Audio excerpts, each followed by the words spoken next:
신명기 17장 1절에서 10절 말씀을 보면 율법을 돌에 새기라, 율법을 새긴 돌에 대해서 나오고 있습니다.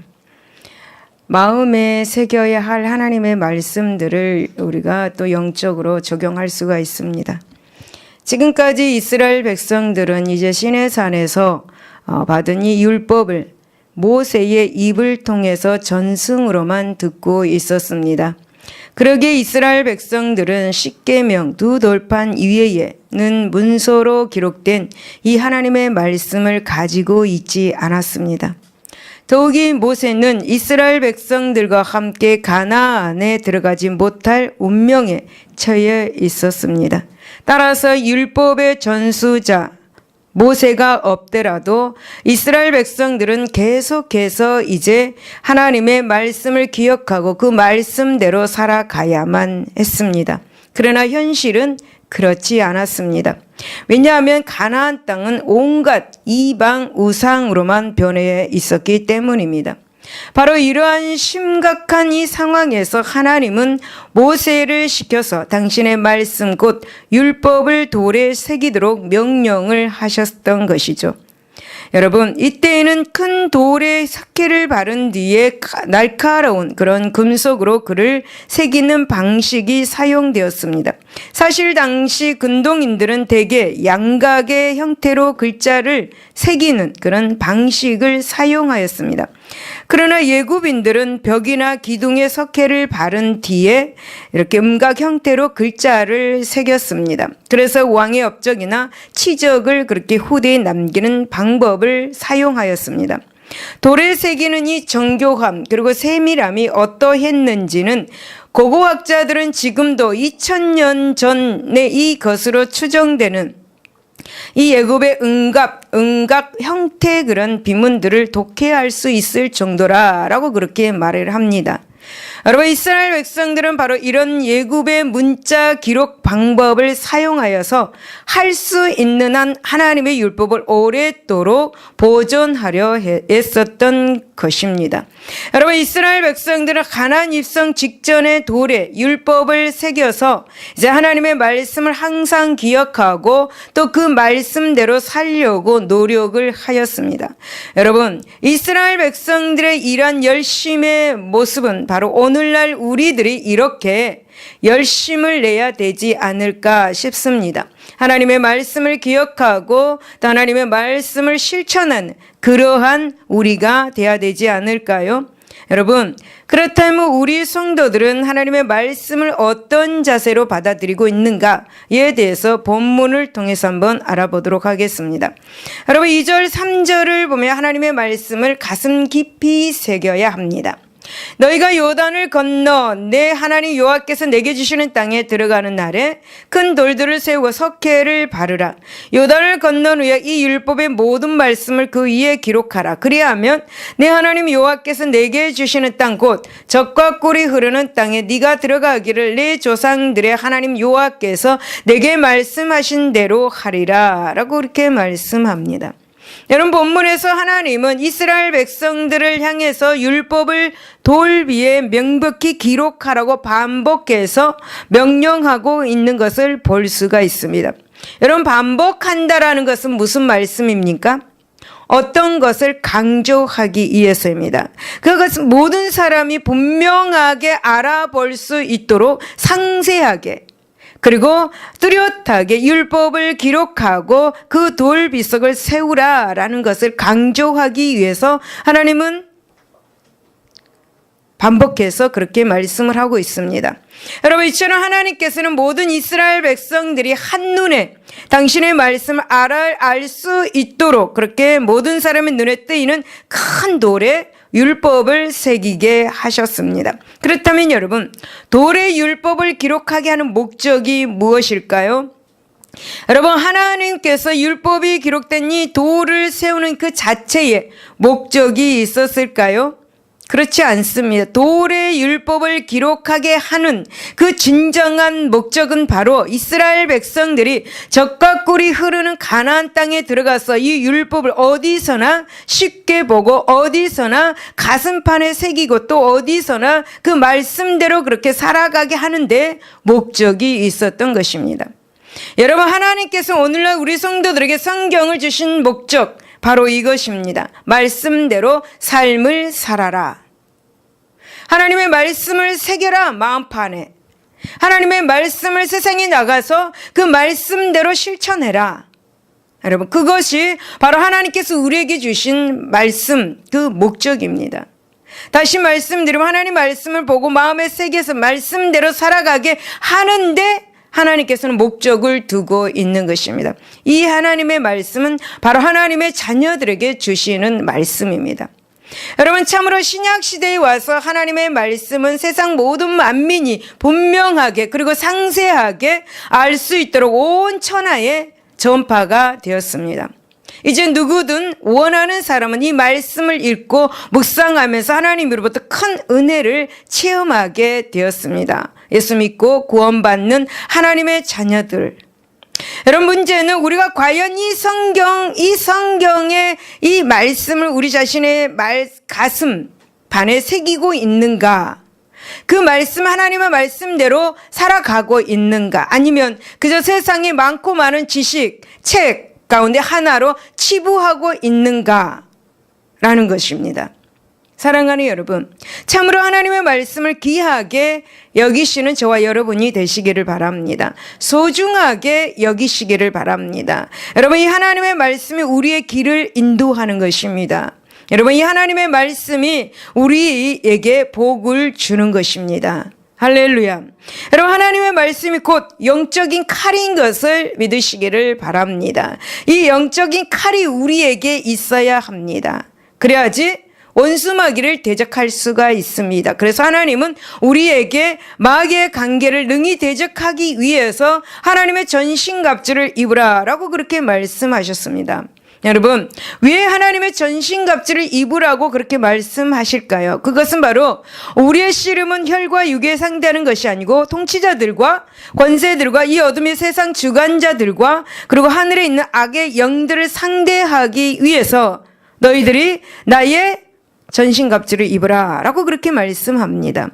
우리가 이 세상에 살면서 승리하기 위해서 하나님께서는 나의 말씀을 입으라, 하나님의 말씀을 입으라 라고 그렇게 말씀합니다. 그래서 우리에게 말씀하시는 게 허리띠를 띄어라, 의의 호신경을 붙여라, 평안의 복음을 준비한 것으로 신을 신어라, 믿음의 방패를 가지고 악한 자의 모든 불화살을 소멸하고 구원의 투구와 성령의 검 곧 하나님의 말씀을 가져라 라고 그렇게 말씀합니다. 여러분, 하나님의 말씀을 가지고 있는가? 하나님의 말씀이 우리를 승리케 한다는 사실을 기억하시기 바랍니다. 하나님의 말씀이 우리 마음에 새겨져 있다면 어떠한 환란이 오더라도 어떠한 상황이 오더라도 일어날 수 있습니다. 이길 수 있습니다. 그 환란을 극복할 수가 있습니다.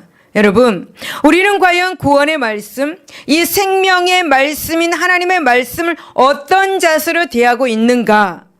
지금 우리 마음 속 깊이 한번 자신을 들여다 보시기를 바랍니다.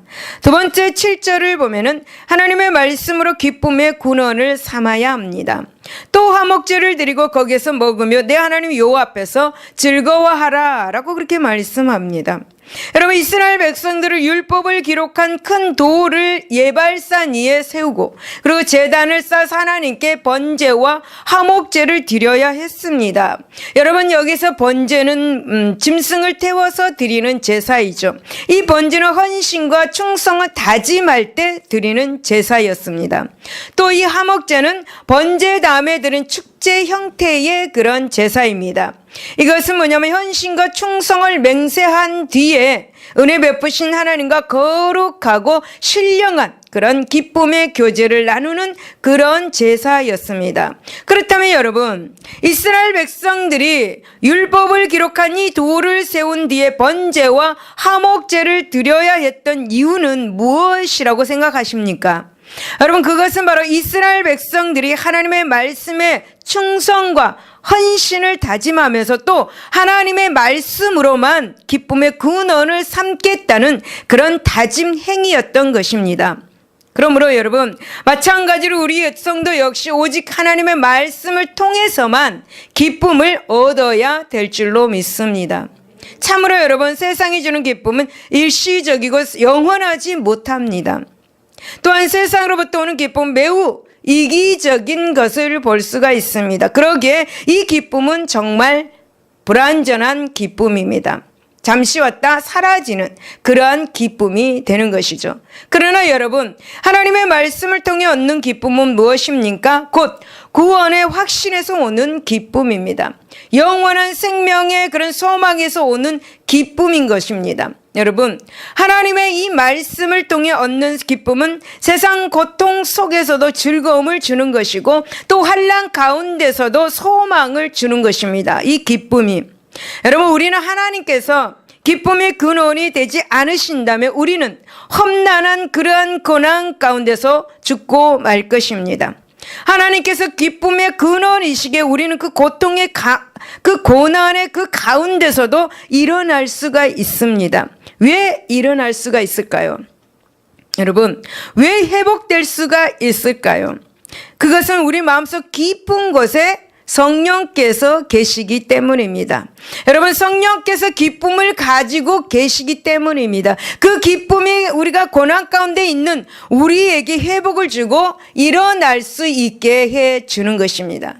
여러분, 성도들은 고난 가운데 있을 때 난 기쁨이 마음이 없어, 난 우울해라고 그렇게 말을 하지만 여러분, 하나님의 자녀들은 그 마음속 깊은 곳에 계시는 성령께서 기쁨의 근원이기 때문에 기쁨이 우리 마음 깊은 곳에 있는 것이죠. 그 기쁨이 회복을 주고 그 기쁨이 오뚜기처럼 다시 일어날 수 있도록 그 마음 깊은 곳에서 그 기쁨이 그 일을 하고 있는 것입니다. 그래서 우리는 일어날 수가 있습니다. 아니요, 나는 절대 기쁠 수가 없어요. 나는 이 고통 속에서 나에게는 기쁨이 없어요. 아니요, 저는 그 마음 깊은 곳에 기쁨이 있다라고 생각을 합니다. 기쁨이 있습니다. 왜냐? 아까도 말씀드렸듯이 성령이 우리 마음에 계시기 때문이죠.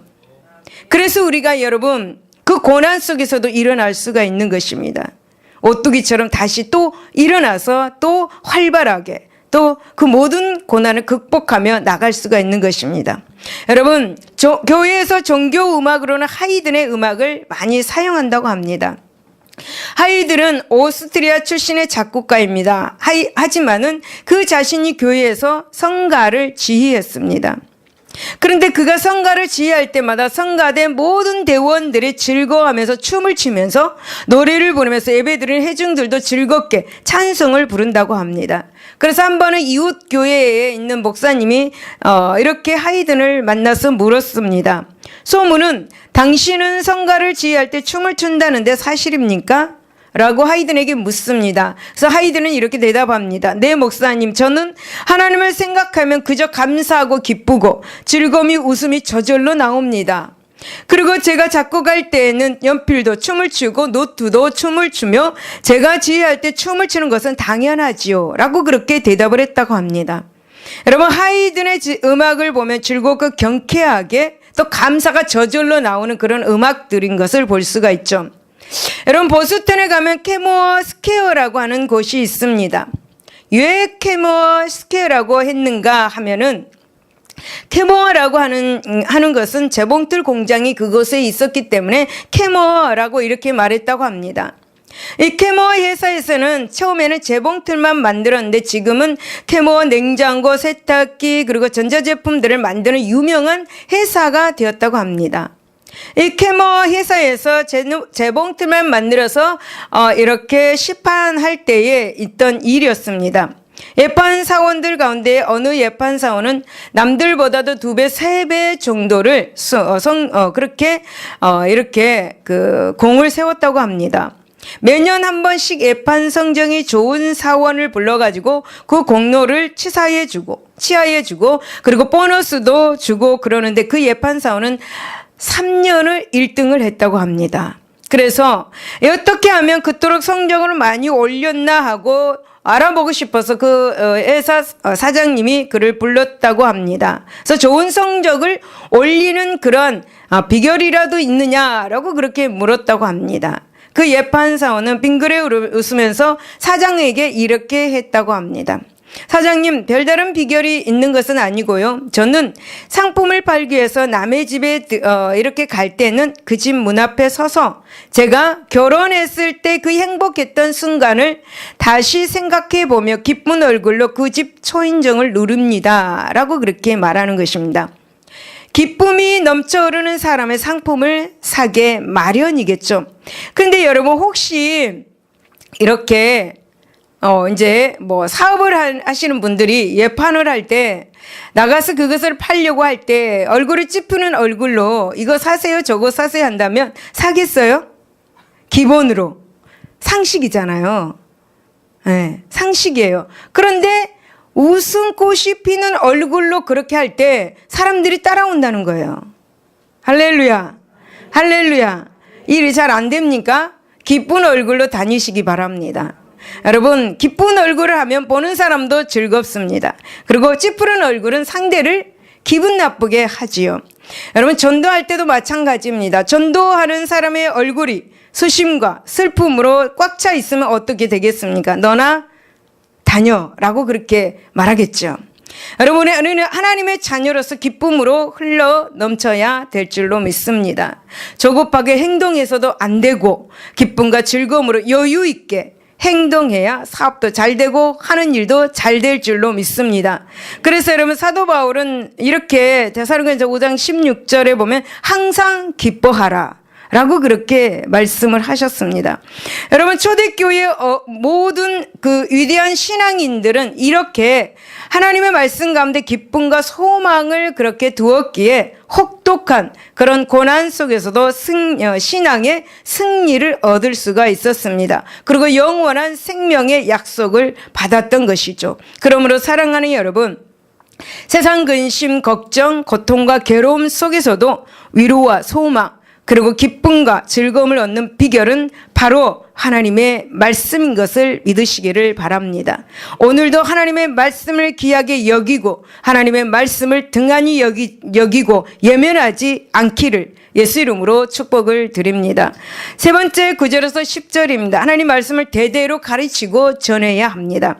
너는 이 율법의 모든 말씀을 그 돌들 위에 분명하게 정확하게 기록할지니라. 모세와 레위 제사장들이 온 이스라엘에게 말하여 이르되 이스라엘아 잠잠하라 들으라. 오늘 네가 내 하나님 여호와의 백성이 되었으니 라고 그렇게 말씀합니다. 여러분, 모세는 제사장들에게 명하여서 가나안에 이르면 이스라엘 백성들을 말씀 가운데 양육하고 교육시켜서 항상 하나님의 말씀에 복종을 하는 그런 훈련을 쌓게 하라고 그렇게 말씀합니다.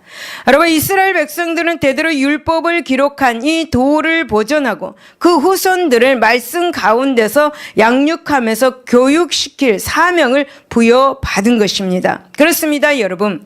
우리 자신들도 하나님의 말씀을 마음에 새기고 그 말씀에 순종을 해야 합니다. 또 이 말씀을 자녀와 후손들에게 가르치고 대대로 또 전해야 되는 것입니다.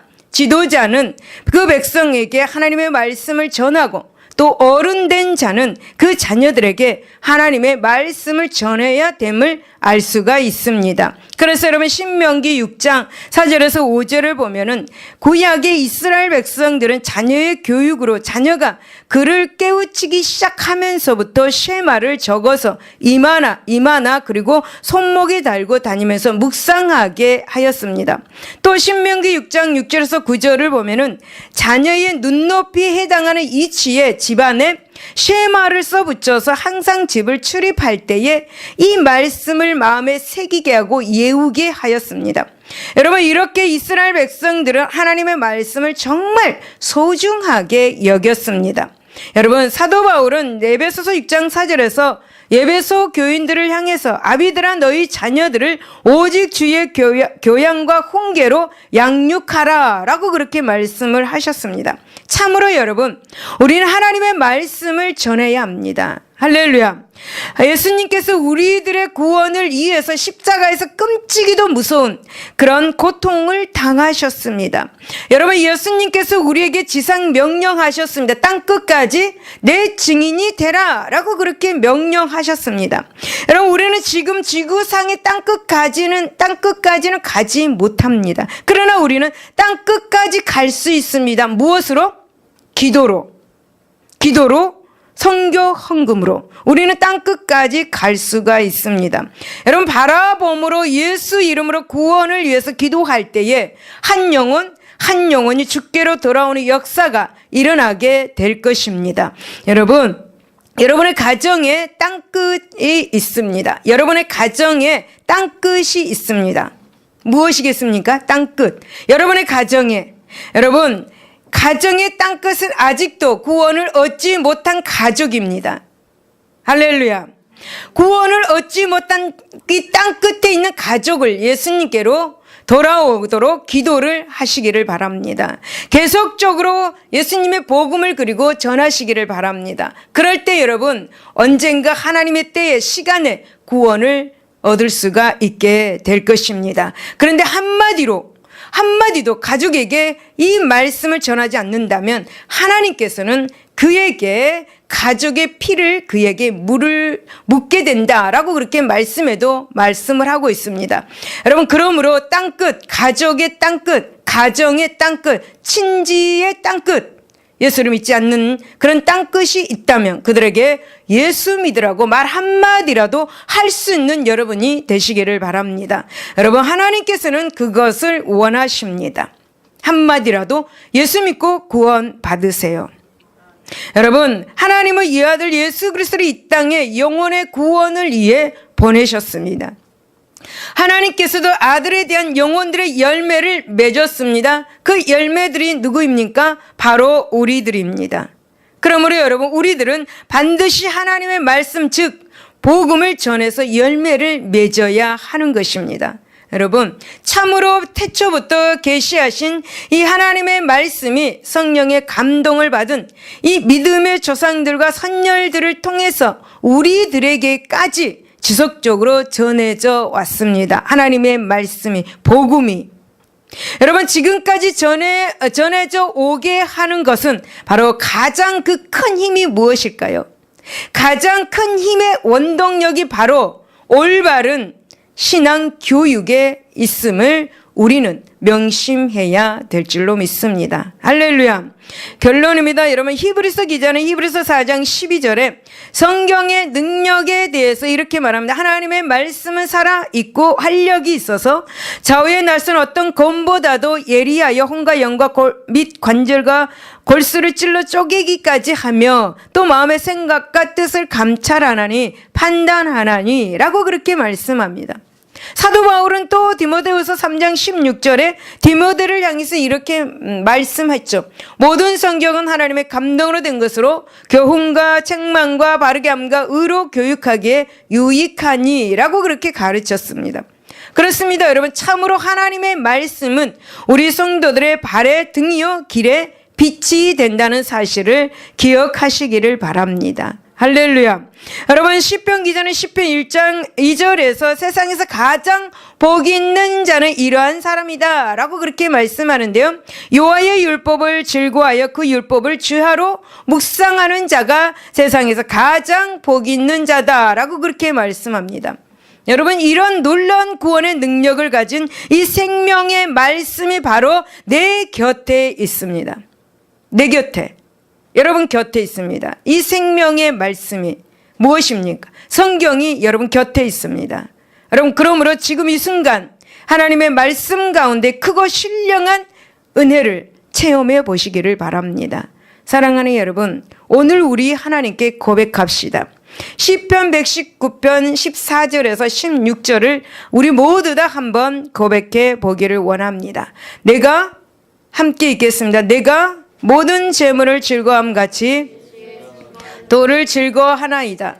내가 주의 법도들을 작은 소리로 읊조리며 주의 길들에 주의하며 주의 율례들을 즐거워하며 주의 말씀을 잊지 아니하리이다. 할렐루야.